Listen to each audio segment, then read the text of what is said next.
Good evening, everybody. Coming to you tonight. My good friend out the TA, Corey, went and sent me home with this big old ham bone for Link. I think Link's got a pretty big job here. He's just going to town on it. You gonna say thank you, Corey?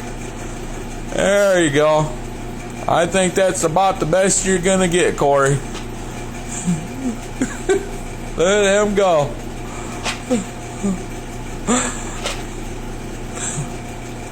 I know what he's gonna be doing tonight, tomorrow, and the next day. And probably wake up in the morning with a sore jawbone.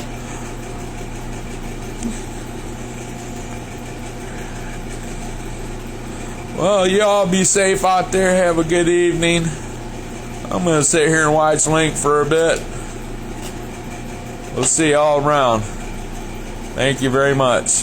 You going to say bye, Link? I think that's the best y'all going to get. See ya.